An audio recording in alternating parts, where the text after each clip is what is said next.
Hannah Tucker. How wonderful to see you. And I understand you're in Hollywood, but the first time we met was in London over a disruptive dinner. I didn't know what to expect. I enjoyed the evening tremendously, which is why I've now sort of invited you to have this conversation. Before we get into the dinner and the menu and regenerative agriculture and all the rest of it, can you say a little bit about what brought you to this point in your life? Absolutely. Well, John, it's a pleasure to join you today. And it was an absolute honor to have you around the table last month at Disruption Dinner. I stumbled into hosting dinners, as I suppose most of us stumble into things in life. I wanted to learn as much as possible about climate and its impacts on our lives.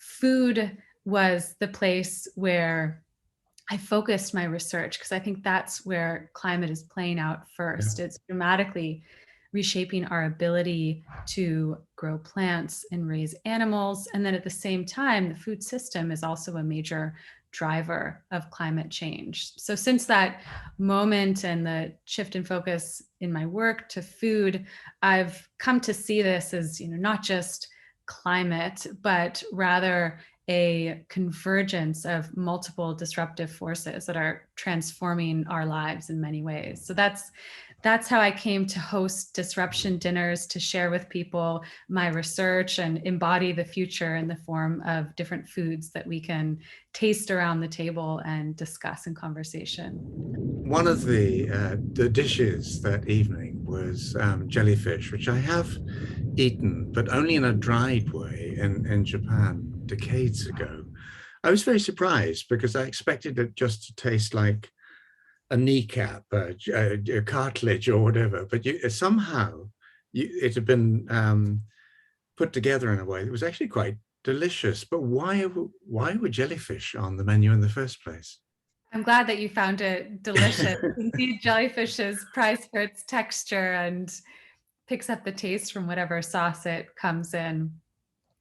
But jellyfish are one of the symbols of a doomsday world, and they're actually where the dinners began. They started with doomsday foods and a search for what will we eat in 10, 20 years' time when we can no longer grow plants and raise animals in the way that we have been for the last 100 or so years. Jellyfish are taking over hotter, more acidic ocean waters. They're wreaking havoc around the world. But they also happen to be a delicacy in Asia. They provide lean collagen protein.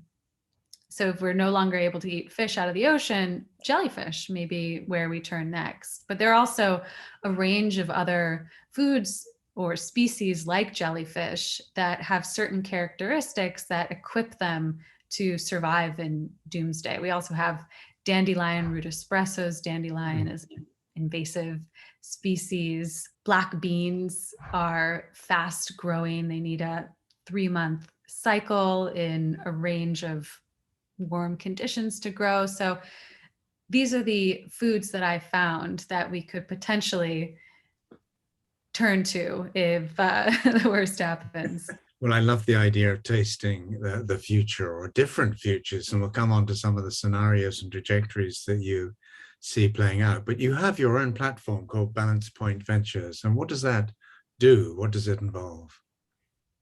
I began Balance Point Ventures as a way to host disruption dinners, but also to connect with many different people and work on inspiring projects. So Balance Point Ventures is a sustainability advisory business, and I work with investment funds, with business leaders, some with a food focus, but others just focused on sustainability more broadly. And together we look at both communications and strategies for getting ahead of disruption and communicating purposeful messages around it. And how do you find the approach of getting people, and sometimes quite disparate people, I imagine, around the same table to explore things like regenerative agriculture and synthetic foods and all of these different parts of future menus? I mean, how do people respond? I've come to learn over the years just how deeply personal food is. It touches so many aspects of our lives.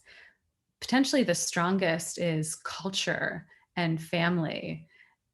And so when presenting a picture of how something that is so intertwined with our most fundamental existence is being disrupted and transformed, I find that it brings a lot of emotions to the table. And Mm. that can go one of two ways. Either it can lead to conversations in which people are heated and values come out and are debated and discussed, or it can really bond the members of the table together as they realize that there's a shared value that begins with food, but is much greater than that.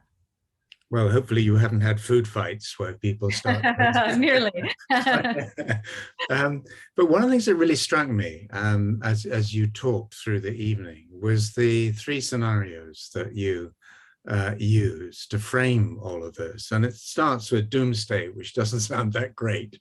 And then it goes through some perhaps rather more positive futures. Can you talk a little bit about that? Sure. I've come to see different possible paths, and there are infinite possible paths, but I found it helpful to think of them in a spectrum, or these three scenarios.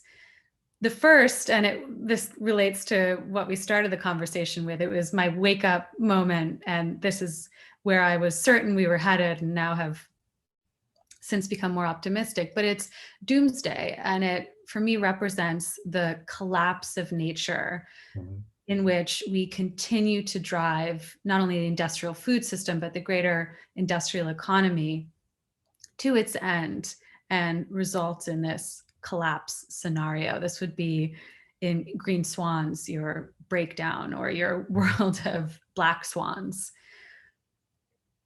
From studying different technologies and sources of innovation, there's another path that has become clear, and even clearer over the past few years as this is rapidly evolving, and that's the synthetic path.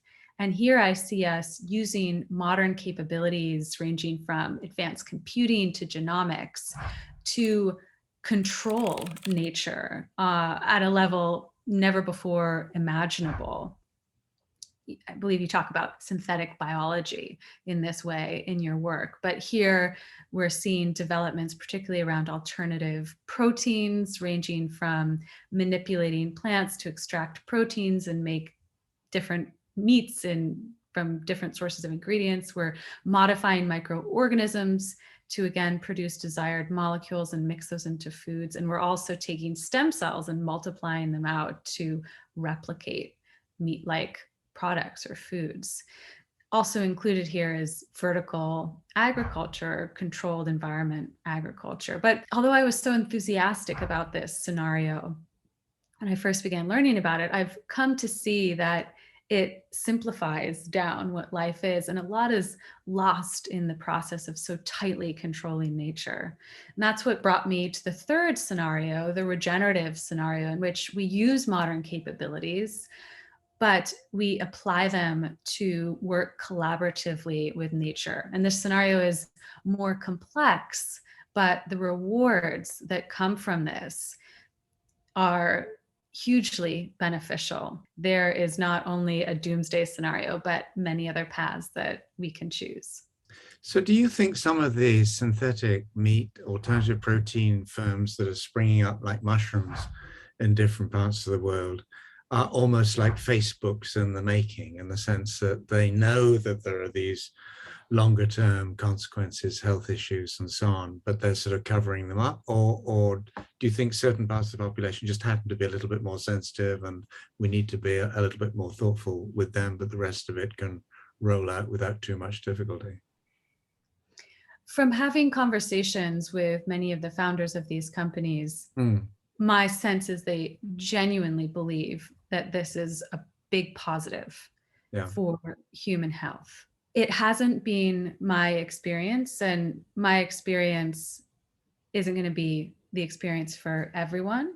But in general, I've come to see ultra processed foods in any form as Yeah. detrimental to health. So we've seen ultra processed carbohydrates, and this is sugars and white flours and starches. And we know now what that does to blood sugar levels, and it's implicated in diabetes. It's still not common knowledge because of the power of some of the companies behind it, and it just takes a while to get through, but the research is there.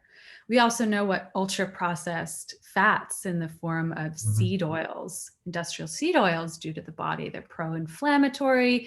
They change the balance of fatty acids and favorably. Again, same story. It's not widespread knowledge. Now what I see us doing is making ultra processed proteins. And those proteins, the ones we're favoring, pea protein, soy protein, also have a tendency to be more inflammatory to the body. We're not used to having these large concentrations of these proteins go into our bodies in this form. So if you mix all three of those together, which is what plant-based burger is, I do think for many people that's going to have negative health consequences. If you think about where your disruption dinners might go in future, and you almost think of an ideal client, would that be to sort of sit down with everyone in Google and serve them jellyfish? Or what is your game plan? I mean, how are you going to scale what you do? Because it's at the moment, it's very powerful. And one of the reasons is it's quite intimate. It's small groups of people. How could that scale? I've certainly hosted for large groups of 100 people plus, but I still maintain the intimate feel by having tables of 8 to 10 and giving lots of space for those conversations to take place amongst those groups. I think the content itself could lend itself to all sorts of visual media. It would be wonderful to do little documentary segments. We could either do each of the 3 scenarios or each of the 3 ecosystems that we experience: oceans, grassland, jungle. You started with oceans. I thought, well, you know, yes, maybe we'll eat more seaweed, and there's that whole sort of fish farming and ocean ranching challenge, and it's one of the areas I've spent quite a lot of time investigating, particularly 25, 30 years ago. And then grasslands, and that sounds nice. And then when you mention jungle, there's something in me that quails. When you talk about jungle, what are you thinking about? Are you thinking about plants that were once jungle plants that have been put in plantations? Or are you thinking about something different? In the jungle, this was again a shocking moment for me when I realized that coffee and chocolate were highly endangered species. They've grown up along the equator. They're used to idyllic conditions, and those idyllic conditions are no longer there. And that was shocking in the sense that those are foods and drinks that many of us depend on and love, but also in the context of who is growing those foods. And it's countries like Cote d'Ivoire, Ethiopia, Ghana, many countries in Latin America, where the economies of entire countries depend on those 2 crops. And when exploring the response of different big food players around this, many are just moving their production to places in Asia, other places even in the US, where growing conditions are more appropriate now. There are synthetic varieties. Atomo coffee has molecularly mimicked the experience of coffee without coffee beans. Same is happening with chocolate. So I wondered what happens to those regions. Is this a trigger event for greater migrant crisis? Agroforestry is the regenerative approach to stabilizing those ecosystems and allowing for continued production of really high quality chocolate and coffee. And I hope that that's possible. Hannah, enjoy Hollywood, and thanks very much indeed for this conversation. Thank you.